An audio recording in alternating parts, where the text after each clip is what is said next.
हरिः ॐ।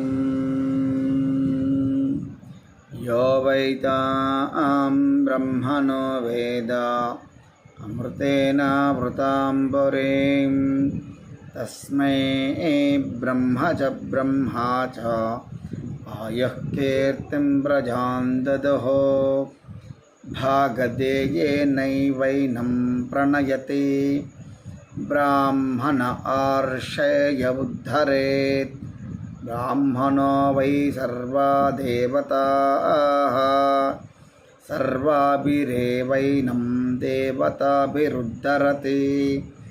यावतीर्वै देवतास्ताः सर्वा वेदविधिब्राह्मणे वसन्ति।